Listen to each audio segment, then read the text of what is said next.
Bonjour ma chère déesse, c'est Agathe du site naturededéesse.com. Je suis heureuse de te retrouver dans cette vidéo dans laquelle on va parler de comment parler de son champ d'activité quand on ne sait pas le définir.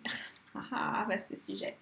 Si tu es comme moi, tu es une curieuse par nature, tu adores te former et surtout, voilà, il y a plein de choses qui t'intéressent et c'est parfois contradictoire et tu as du mal à définir en fait ta profession. Et sûrement qu'en fait, quand tu essayes de la définir, c'est frustrant parce que ça fonctionne pas. Et donc tu te dis, je peux pas parler de ce que je fais et tu n'as pas confiance en fait en toi parce que tu n'as pas un titre à mettre sur ta carte de visite. Il m'a fallu quelques mois pour comprendre qu'en fait, on s'en fichait du titre. J'ai pas mal tâtonné pour savoir comment me nommer, etc. Mais en fait, on s'en fiche. Ce qui compte, c'est pas ça. Ce qui compte, c'est qui tu es censé accompagner. Est-ce que la transformation que tu apportes en fait en étant toi, quels sont tes dons, quels sont tes talents, et c'est à partir de ça que tu sauras exactement ce que tu apportes, la valeur ajoutée de ce que tu apportes, et à partir de ce moment-là, tu seras beaucoup plus confiante en fait. C'est pas un titre, c'est pas un diplôme, c'est pas une profession qui va te donner cette confiance en toi. Et c'est vraiment de te connaître, de connaître les personnes à qui tu as envie de t'adresser, et aussi celles qui viennent à toi naturellement, d'aller vraiment dans cette connaissance pointue qui va te permettre tout simplement de savoir quel est ton art médecine. Ce que je nomme art médecine, c'est vraiment quelque chose d'unique, c'est pour ça qu'il y a le mot art dedans, c'est vraiment quelque chose qui est, qui, qui est une création en fait, et c'est pas figé.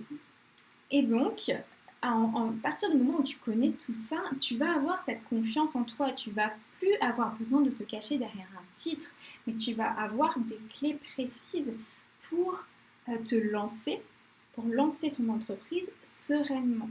Et tu vas aussi arrêter de tâtonner pendant des heures à chercher exactement ce que tu fais parce que tu auras la connaissance de ton art médecine, de ce que tu fais naturellement en étant toi, et non pas en essayant de regarder sur des sites internet ce que les autres font pour essayer de voir le lien qu'il y a avec toi, ce qui te ressemble, pour essayer de te définir, et puis aussi pour voir, ok, ça se rapproche, donc si elle fait un truc un peu comme ça, mince, déjà c'est la même chose, ça me décourage, ou alors, elle fait ça, donc elle propose tel prix, donc je vais faire la même chose par exemple. Non, en fait, ça doit partir de toi. Tout doit partir de toi, de l'intérieur, de tes tripes, de ton essence profonde, aussi de toutes les particularités de ce que tu as vécu depuis ton plus jeune âge, de tous les challenges qui constituent ta vie, parce que ça façonne aussi le message que tu es censé apporter au monde. Ça façonne donc ta communication, comment tu vas communiquer les choses. Ça te donne aussi un pourquoi solide. Tu sais pourquoi tu fais ce que tu fais. Et donc ça te donne une confiance absolue qu'il y a une raison qu'on t'a pas mis sur cette planète pour rien. Et donc de retrouver ce sens, de savoir en quoi tu as des qualités, de t'appuyer là-dessus et aussi de reconnaître quelles sont tes difficultés. Par exemple, moi, mes vulnérabilités, avant, j'aurais été incapable de communiquer là-dessus. Maintenant, je sais que ça fait partie intégrante de mon approche.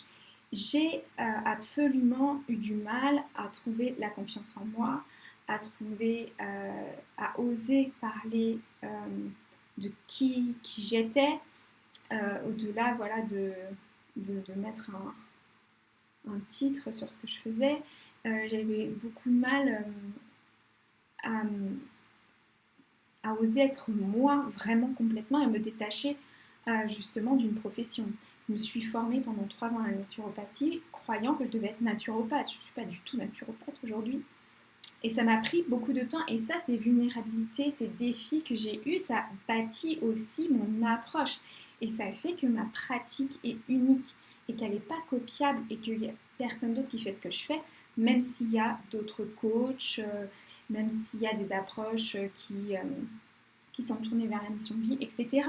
Qui je suis, c'est unique. Et qui tu es, c'est unique aussi. Et ton histoire est importante. Les défis que tu as rencontrés sont importants et les messages aussi que tu as à transmettre sont uniques. Donc voilà pourquoi tu n'as pas besoin de connaître en fait, de définir ce que tu fais de manière précise avec un titre. Par contre, tu as besoin de sentir dans ton corps et d'avoir la foi en ce que tu proposes. Tu as besoin en fait d'avoir cette solidité intérieure, de savoir quelle est ta valeur et de savoir où est-ce que tu t'en vas en fait, plutôt que de savoir ce que tu fais. Ouais, enfin, ce que tu fais, mais tu vois un titre. Parce qu'en fait, au final, quand tu connais tout ça, tu sais ce que tu fais. Tu n'as juste pas besoin de définition. Voilà, c'est ça. Tu n'as pas besoin d'une boîte, d'un truc limité, mais au contraire, tu peux aller au-delà de tout ça et tu peux t'exprimer au-delà de tout ça. Voilà ce que je voulais t'apporter dans cette vidéo. J'aimerais que tu me dises comment toi tu le vis justement de parler de ce que tu fais. Est-ce que c'est fluide pour toi? Et peut-être que tu n'en es pas encore à ce stade-là, donc tu peux me parler aussi de savoir est-ce que tu te limites à essayer de trouver un titre et une formation toute faite. Voilà, je serais heureuse de te lire en commentaire. Je te souhaite une agréable journée et je te dis à très bientôt. Bye!